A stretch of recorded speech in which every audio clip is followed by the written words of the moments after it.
Hello दोस्तों, master world में आपका स्वागत है। हिंदी भाषा परिचय का मैंने अब टॉप क्वेश्चन आपके सामने लाया हूँ। चलिए, यूपी पुलिस के लिए हिंदी बहुत ही ज़रूरी है और इससे 30 क्वेश्चन आएगा और हिंदी भाषा परिचय से कम 1 या 2 क्वेश्चन तो आना ही आना है। और जो मैं आपको लिए टॉप क्वेश्चन लाया हूँ इसमें से 2 क्वेश्चन ज़रूर फंसेगा। चलिए शुरू करते हैं पहले क्वेश्चन से। हिंदी दिवस कब मनाया जाता है? आप सभी लोग को पता होना चाहिए कि हमारी जो राजभाषा हिंदी है, हिंदी हमारी राजभाषा है, राष्ट्रभाषा नहीं है। इस बात का हमेशा ध्यान दीजिएगा। जो हमारी राजभाषा हिंदी है, इसका हिंदी दिवस कब मनाया जाता है? 8 अक्टूबर को, 8 मार्च को, 14 दिसंबर को या 14 सितंबर को? जो हिंदी दिवस मनाया जाता है 14 सितंबर को। चलिए नेक्स्ट देखते हैं। आधुनिक युग की मीरा किसे कहते हैं? आधुनिक युग की मीरा कहते हैं महादेवी वर्मा को, अरुंधति राय को, सरोजिनी नायडू को या निर्मला दत्ता को? तो आधुनिक युग की मीरा कहा जाता है महादेवी वर्मा को। हमारा ऑप्शन ए सही हो जाएगा।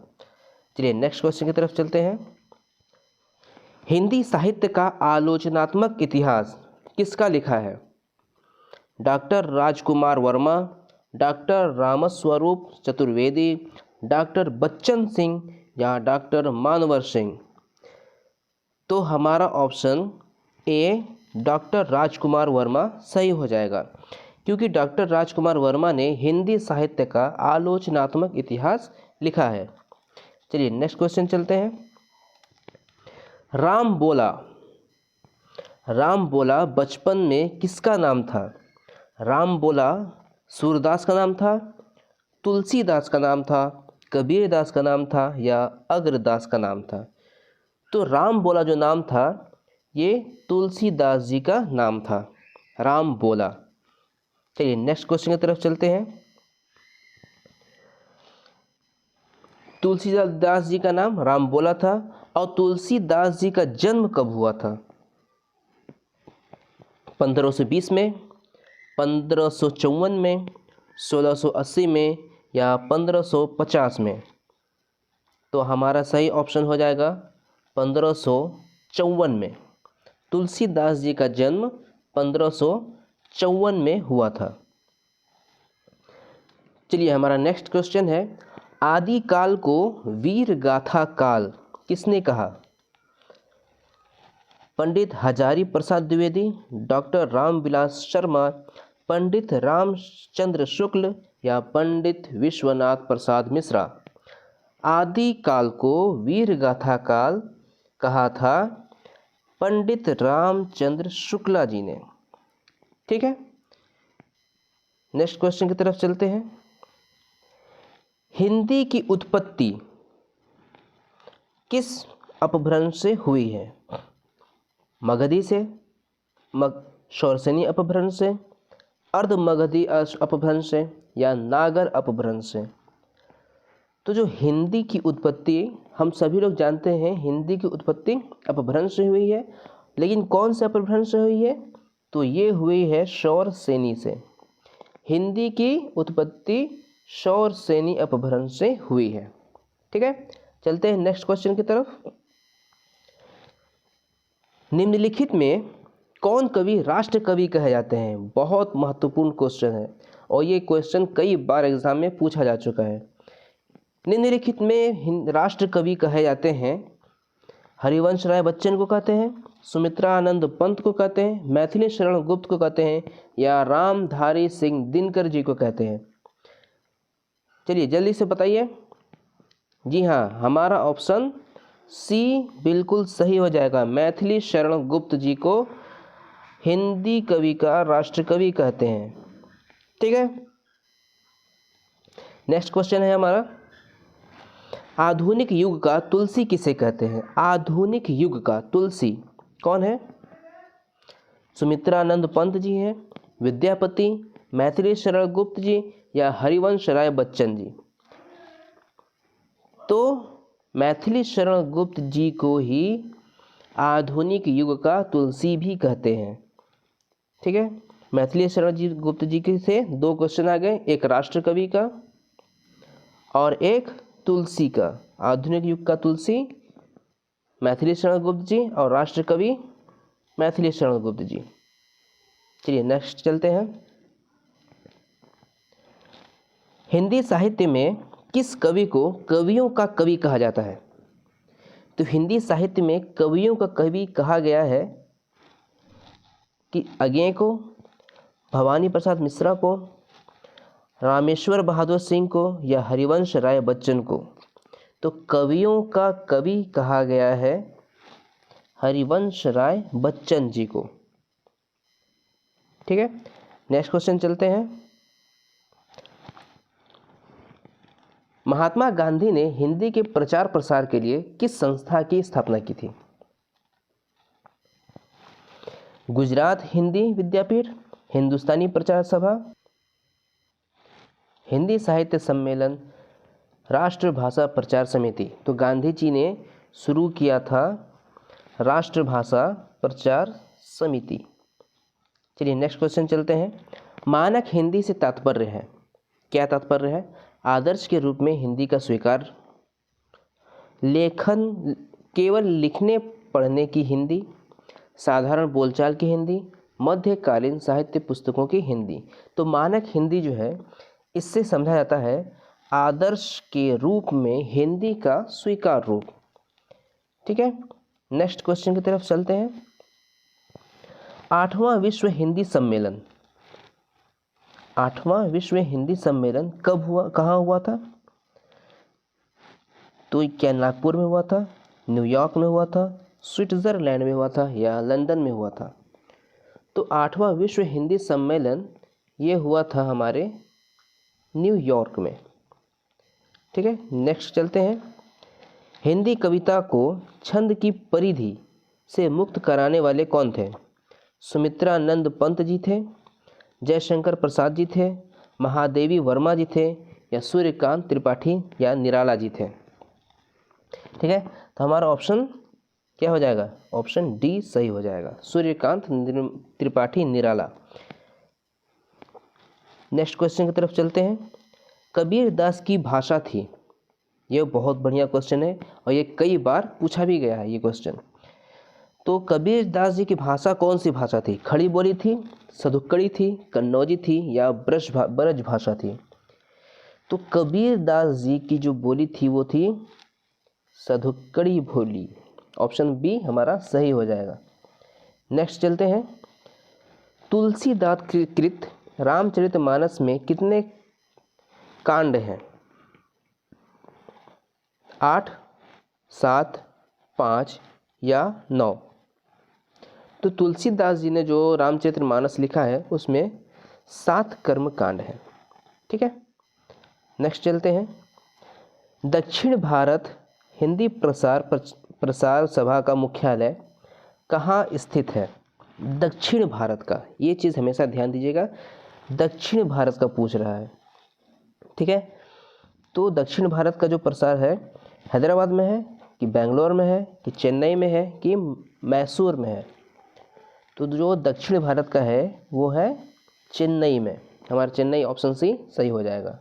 चलिए नेक्स्ट क्वेश्चन चलते हैं। चलिए नेक्स्ट क्वेश्चन है हमारा, विश्व की भाषाओं को कितने परिवारों में बांटा गया है? ये पूरे विश्व की भाषाओं के बारे में पूछ रहा है। ठीक है, 12, 14, 16 या 10? हमारा सही ऑप्शन हो जाएगा ऑप्शन नंबर 1, 12। विश्व की सभी भाषाओं को 12 परिवारों में बांटा गया है। चलिए नेक्स्ट क्वेश्चन देखते हैं। भाषा का संबंध संविधान के किस अनुसूची से है? ठीक है, भाषा का संबंध 10वीं अनुसूची से, 11वीं अनुसूची से, 8वीं अनुसूची से या 9वीं अनुसूची से? जो भाषा का संबंध है ये है हमारे 8वें अनुसूची से। ठीक है, नेक्स्ट क्वेश्चन है हमारा, संसार का सबसे बड़ा महाकाव्य किसे कहा जाता है? ये भी बहुत महत्वपूर्ण क्वेश्चन है और कई बार एग्जाम में पूछ चुका है। ठीक है, संसार का सबसे बड़ा महाकाव्य क्या रामायण को कहते हैं? सॉरी,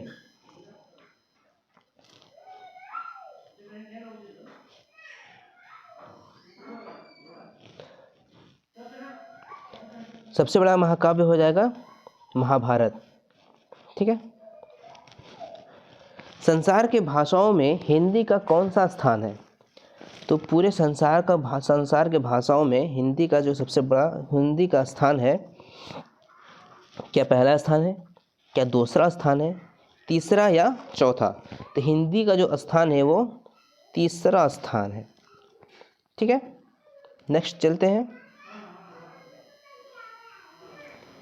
हिंदी किस परिवार की भाषा है?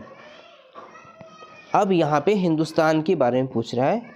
हिंदी मतलब जो परिवार बांटे गए हैं उसमें हिंदी किस परिवार का भाषा है? सामी, भारूपीय, तुरानी या पापुई? तो हमारा जो भारत का जो भाषा है वो क्या है? भारूपीय भाषा है। भारत की भाषा क्या है? हिंदी। हिंदी किस परिवार का भाषा है? तो भारूपीय भाषा का परिवार है, परिवार का से है। ठीक है, नेक्स्ट चलते हैं। हिंदी का प्राचीनतम रूप मिलता है किस में? ऋग्वेद में, सामवेद में, यजुर्वेद में या अथर्ववेद में? तो जो हिंदी का प्राचीनतम रूप मिलता है संस्कृत का, तो ये मिलता है ऋग्वेद में, क्योंकि सबसे पुरानी किताब ऋग्वेद को ही माना जाता है।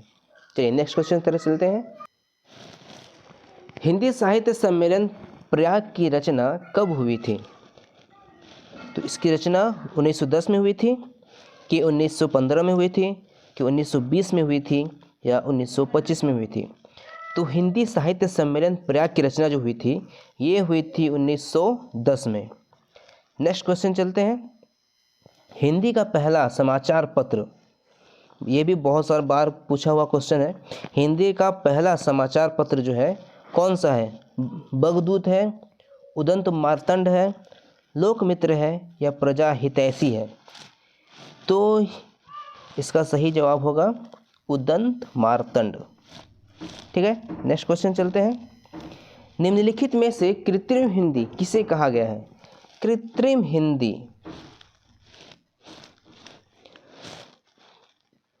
कृत्रिम हिंदी किसे कहा गया है? रेख्ता को, हिंदवी को, बांगरू को या दर्द को? तो कृत्रिम हिंदी जो है वो रेख्ता को कहते हैं। ठीक है, रेख्ता यानी उर्दू। रेख्ता का दूसरा नाम क्या है? उर्दू। उर्दू को ही रेख्ता भी कहा जाता है। चलिए नेक्स्ट क्वेश्चन चलते हैं। निम्नलिखित भाषाओं में से हिंदी की ही एक शैली किसे कहा जाता है? क्या वो अरबी को, फारसी को, तुर्की को या उर्दू को? तो हिंदी का ही एक भाषा शैली क्या है? उर्दू है। उर्दू और हिंदी में लिखने में तो बहुत ज़्यादा फ़र्क है लेकिन बोलने में बहुत ही कम फ़र्क होता है। ठीक है, नेक्स्ट क्वेश्चन चलते हैं। संस्कृत भाषा का प्राचीनतम रूप कहाँ द्रष्टव्य होता है? तो सब जहाँ प्राचीनतम रूप आ गया वहाँ पे सबसे प्राचीन किताब प्राचीन ग्रंथ कौन सा है? प्राचीन ग्रंथ ऋग्वेद को माना जाता है। तो वहाँ पे ऑप्शन हम ए हमारा बिल्कुल सही हो जाएगा। ठीक है, अगले क्वेश्चन की तरफ चलते हैं। भारतवर्ष में हिंदी को आप किस वर्ग में रखेंगे? देखिए मैंने पहले ही बताया था आपको, भारतवर्ष में क्या हिंदी को आप राजभाषा में रखेंगे, राष्ट्रभाषा में रखेंगे, विभाषा में रखेंगे या तकनीकी भाषा में रखेंगे? तो आपको मैं बता दूं कि हिंदी भारत का राजभाषा है, ना कि राष्ट्रभाषा। भारत का कोई भी राष्ट्रभाषा नहीं है, हिंदी यहाँ का राजभाषा है जो 8वीं अनुसूची में, भारत के संविधान के 8वीं अनुसूची में है। ठीक है, चलते हैं नेक्स्ट क्वेश्चन। संविधान की 8वीं अनुसूची उल्लिखित भारतीय भाषाओं की संख्या कितनी है? भारत का जो संविधान है, संविधान के 8वीं अनुसूची में जो भाषा है कितने भाषाओं के जिक्र है उसमें क्या 14 भाषा के बारे में बताया गया है, 16, 17 या 22 भाषा? तो हमारा ऑप्शन सही हो जाएगा ऑप्शन डी, 22 भाषा। चलिए नेक्स्ट क्वेश्चन चलते हैं। चलिए, देवभाषा कौन सी भाषा है? देवभाषा हिंदी को कहते हैं, पाली को कहते हैं, संस्कृत को कहते हैं या खड़ी भाषा को कहते हैं? देवभाषा मतलब संस्कृत भाषा। हमारा ऑप्शन सी बिल्कुल सही हो जाएगा। ठीक है, नेक्स्ट क्वेश्चन चलते हैं। हिंदी भाषा का जन्म कहाँ हुआ? ये भी बहुत महत्वपूर्ण क्वेश्चन है और ये कई बार पूछा हुआ क्वेश्चन है, ये भी वेरी वेरी इंपॉर्टेंट क्वेश्चन है ये। ठीक है, तो हिंदी भाषा का जन्म हुआ लौकिक संस्कृत से, पाली संस्कृत से, मगधी अपभ्रंश से या वैदिक संस्कृत से? तो पाली संस्कृत से हिंदी भाषा का जन्म हुआ था, क्योंकि गौतम बुद्ध ने किस भाषा में अपना उपदेश दिया था? तो पाली भाषा में गौतम बुद्ध ने अपना उपदेश दिया था। चलिए नेक्स्ट क्वेश्चन चलते हैं। हिंदी कौन सी भाषा का शब्द है? ये भी महत्वपूर्ण क्वेश्चन है। हिंदी जो है वो कौन सी भाषा का शब्द है? क्या ये संस्कृत भाषा का शब्द है, क्या ये फारसी का शब्द है, क्या उर्दू का है या प्राकृत का है? तो हिंदी जो है वो हिंदी बना कैसे? आप सभी लोग को पता होगा, हिंदी जो शब्द है वो सिंधु से बना है। जो फारस के लोग आए थे भारत में, फारस ईरान के तरफ के जो लोग हैं, जो भारत में आए थे, तो इन्होंने सिंधु को हिंदू कहा और इस हिंदू से यहाँ का देश का नाम हिंदुस्तान पड़ा और यहाँ की भाषा हुई हिंदी और यहाँ के लोग कहलाए हिंदू। इसलिए कहा जाता है हिंदू कोई धर्म नहीं होता, बल्कि ये यहाँ के भारत के रहने वालों लोगों को हिंदू कहा जाता है। ठीक है, तो हमारा सही ऑप्शन हो जाएगा फारसी, ऑप्शन नंबर बी।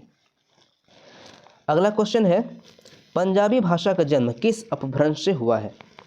तो पंजाबी भाषा का जो अपभ्रंश है, क्या ये पैशाची से हुआ है, शोरसेनी से हुआ है, अर्धमगधी से हुआ है या ब्रांचड़ से हुआ है? तो पैशाची से पंजाब भाषा का जन्म हुआ है। ठीक है, नेक्स्ट क्वेश्चन चलते हैं। रामचरितमानस की भाषा कौन सी है? ये भी बहुत महत्वपूर्ण क्वेश्चन है। रामचरितमानस की भाषा कौन सी है? ब्रह्मा है, अवधी है, ब्रजभाषा है या मैथिली है? तो रामचरितमानस की जो भाषा है वो है मैथिली। ठीक है, नेक्स्ट क्वेश्चन चलते हैं। अगला क्वेश्चन है हमारा, जायसी का जो पद्मावत है वो किस भाषा की है? हिंदी से है, संस्कृत से है, ब्रज भाषा से है या अवधी से है? तो जायसी का जो पद्मावत है वो है अवधी से। नेक्स्ट क्वेश्चन है हमारा, बघेली किसकी बोली है? बघेली जो है वो कहाँ की बोली है? पहाड़ी है, राजस्थानी है, पूर्वी हिंदी है या फिर पश्चिमी हिंदी है? बघेली जो है ये है हमारी पूर्वी हिंदी, जो असम मेघालय की तरफ बोला जाता है। ठीक है, नेक्स्ट क्वेश्चन की तरफ चलते हैं। विभाषा किसे कहते हैं? विभाषा खड़ी बोली को, हिंदी क्षेत्र की प्रमुख बोलियों को, हिंदी क्षेत्र की शेष बोलियों को या इनमें से सभी? तो जो विभाषा है वो कहा जाता है हिंदी क्षेत्र की प्रमुख बोलियों को विभाषा कहा जाता है। ठीक है, नेक्स्ट क्वेश्चन चलते हैं। खड़ी बोली का प्रयोग सबसे पहले किस पुस्तक में हुआ? तो खड़ी बोली को जो प्रयोग हुआ, क्या भक्ति सागर में हुआ, सुख सागर में हुआ, काव्य सागर में हुआ या प्रेम सागर में हुआ? तो खड़ी बोली का सबसे पहला जो हुआ खड़ी बोली का प्रयोग सबसे पहले प्रेम सागर के पुस्तक में हुआ। अभी तक आपने हमारा चैनल को सब्सक्राइब नहीं किया है तो जल्दी सब्सक्राइब कर लें, और आज तक का क्लास हमारा यहीं तक था। अगर आप हमारे चैनल से जुड़ना चाहते हैं तो जल्दी से इसे सब्सक्राइब करें और यूपी पुलिस को अपने हाथों में लें। ठीक है, हम ये हमारा व्हाट्सएप ग्रुप है, मास्टर वर्ल्ड का अगर आप इसमें ज्वाइन करना चाहते हैं तो इस नंबर पर हाई करें, हम आपको उस ग्रुप में ज्वाइन कर लेंगे जहां आपको सभी सब्जेक्ट का PDF भी मिलेगा। चलिए मिलते हैं नेक्स्ट क्लास में, तब तक के लिए गुड बाय।